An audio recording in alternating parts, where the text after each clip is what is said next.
Bom dia a todos. Bom dia a todos os meus irmãos e minhas irmãs.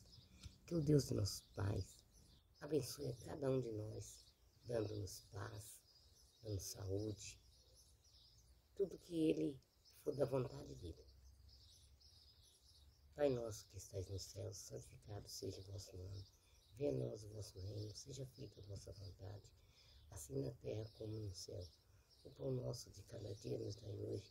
Perdoai as nossas ofensas, assim como nós perdoamos a quem nos tem ofendido.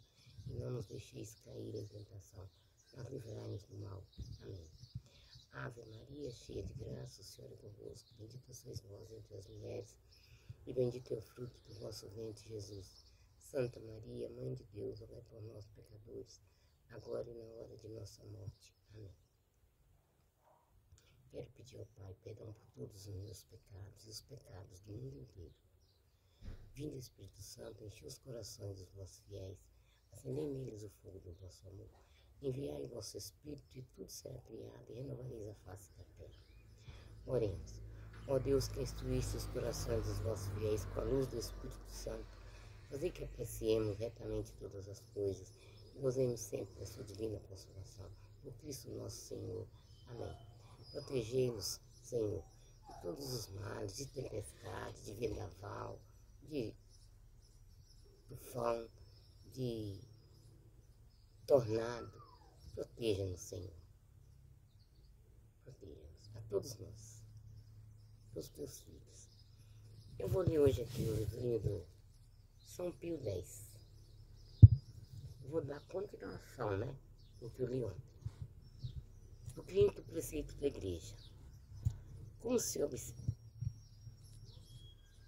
observa o quinto preceito da igreja, eu já li, eu estou lendo para vocês lembrarem onde eu parei.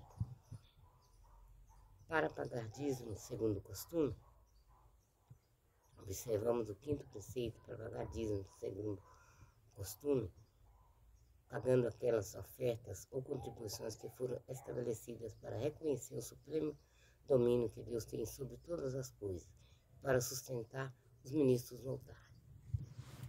Agora eu vou ler os deveres particulares do próprio Estado e dos conselhos evangélicos. Os deveres do próprio Estado. Quem vem a ser os deveres do próprio Estado?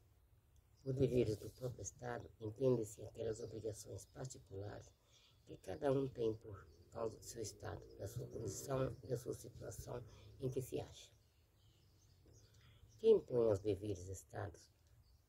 Quem impõe os diversos estados, os deveres particulares?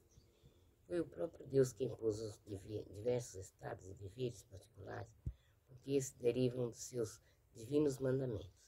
Explicai-me, como algum exemplo, como os deveres particulares derivam dos 10 mandamentos. O quarto mandamento, sob o nome de pai e mãe, entende-se também todos os nossos superiores. Assim, deste mandamento, derivam todos os deveres de obediência, de amor e de respeito dos inferiores para com os seus superiores, e todos os deveres de vigilância que têm os superiores sobre os seus inferiores. De que mandamento derivam os deveres operários, dos comerciantes, dos administradores de bens alheios e outros semelhantes? Os deveres de fidelidade, de sinceridade, de justiça, de equidade, que eles derivam do 7º, do 8º e do 10º mandamento, que proíbem toda e qualquer fraude, injustiça, negligência e duplicidade. De que mandamento derivam os deveres da pessoa consagrada a Deus? Os deveres das pessoas consagradas a Deus derivam do 2º mandamento, que manda cumprir os votos e as promessas feitas a Deus, uma vez que essas pessoas se obrigaram dessa forma à observância de todos ou de alguns conselhos evangélicos. Os conselhos evangélicos. Quais são os conselhos evangélicos? Os conselhos evangélicos são alguns meios sugeridos por Jesus Cristo no Santo Evangelho para chegar à perfeição cristã. Quais são os conselhos evangélicos? Os conselhos evangélicos são pobreza voluntária, castidade perpétua e obediência inteira em tudo que não seja pecado. Para que servem os conselhos evangélicos? Os conselhos evangélicos servem para facilitar a observância dos mandamentos e para assegurar melhor a salvação eterna. Porque os conselhos evangélicos facilitam a observância dos mandamentos, os conselhos evangélicos facilitam a observância dos mandamentos, porque nos ajudam a desapegar o coração do amor dos bens terrenos, dos prazeres e das horas, e assim nos afastam do pecado. Eu vou ler agora a quarta parte, que fala dos sacramentos. Os sacramentos em geral. De que trata a quarta parte da doutrina cristã? A quarta parte da doutrina cristã trata-se dos sacramentos. O que se entende pela palavra sacramentos? Pela palavra sacramento, entende-se um sinal sensível e eficaz de graça, instituído por Jesus Cristo para santificar nossas almas. Por que chamais aos sacramentos sinais sensíveis e eficazes da graça? Chamo aos sacramentos sinais sensíveis e eficazes da graça, porque todos os sacramentos significam, por meio de coisas sensíveis, a graça divina que eles produzem na nossa alma. Explicar com um exemplo como os sacramentos são sinais sensíveis e eficazes de graça. O batismo, o ato de derramar a água sobre a cabeça da pessoa, e as palavras, eu te batizo, isto é, eu te lavo, em nome do Pai, e do Filho e do Espírito Santo, são um sinal sensível de que o batismo opera na alma, porque, assim como a água lava o corpo, assim a graça dada pelo batismo purifica a alma do pecado. Quais são os sacramentos? Os sacramentos são 7, a saber, batismo, confirmação, eucaristia, penitência, extrema-unção, ordem e matrimônio. Quantas coisas se requerem para fazer um sacramento? Para fazer um sacramento, requerem-se a matéria, a forma e o ministério que tem intenção de fazer e o que faz a igreja. O que é a matéria do sacramento? A matéria dos sacramentos é a coisa sensível que se emprega para os fazer, como por exemplo, água natural no batismo, o óleo e o bálsamo na confirmação. O que é a forma do sacramento? A forma do sacramento são as palavras que se proferem para os fazer. Quem é o ministro dos sacramentos? O ministro do sacramento é a pessoa que faz ou confere o sacramento.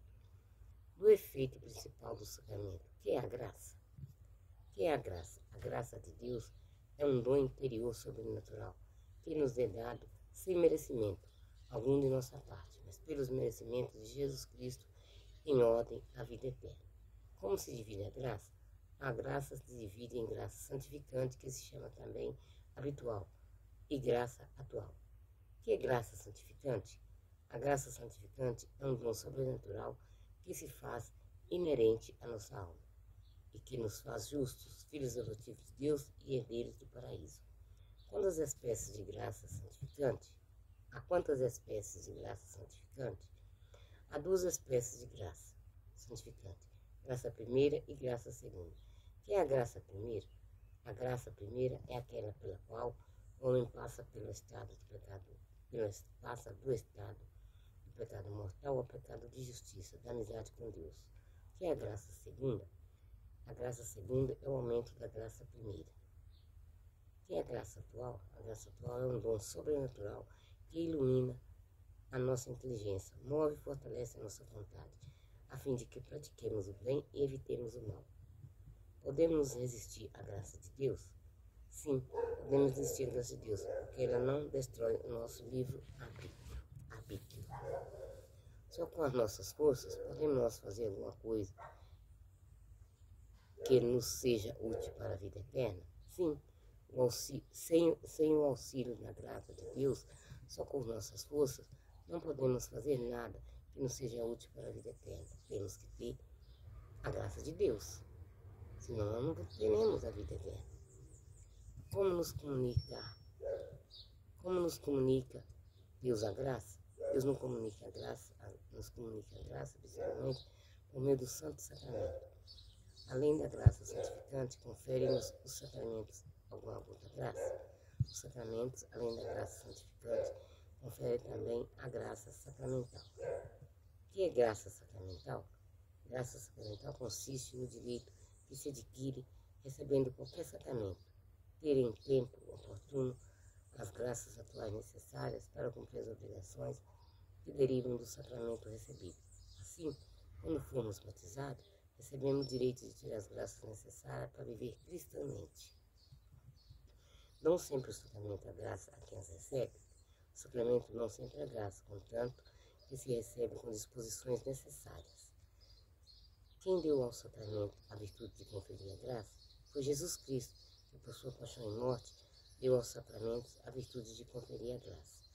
Quais são os sacramentos que conferem a primeira graça santificante? O sacramento que confere a primeira graça santificante, que nos faz amigos de Deus, são dois: batismo e penitência. Como se chama, por esse motivo, esses dois sacramentos?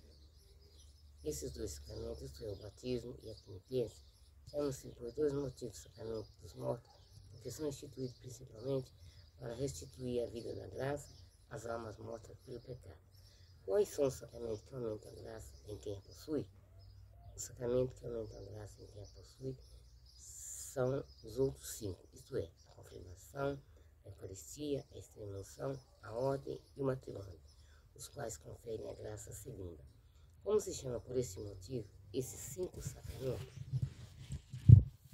Esses 5 sacramentos, isso é, a confirmação, a Eucaristia, a extrema-unção, a ordem e o matrimônio, chamam-se sacramentos vivos, porque aqueles que a recebem devem estar isentos do pecado mortal, quer dizer, já vivos pela graça santificante. Que pecado comete quem recebe um sacramento de vivo, sabendo que não está em estado de graça?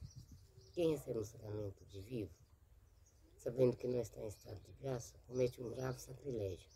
Quais são os sacramentos mais necessários para a nossa salvação? O sacramento mais necessário para a nossa salvação são os dois, o batismo e a penitência. O batismo é necessário absolutamente para todos, e a penitência é necessária para todos aqueles que pecaram mortalmente depois do batismo. Qual é o maior de todos os sacramentos? O maior de todos os sacramentos é o sacramento da Eucaristia, que contém não só a graça, mas também o mesmo Jesus Cristo, autor da graça e do sacramento. Palavra do Senhor, graças a Deus. Eu vou parar por agora, depois eu volto.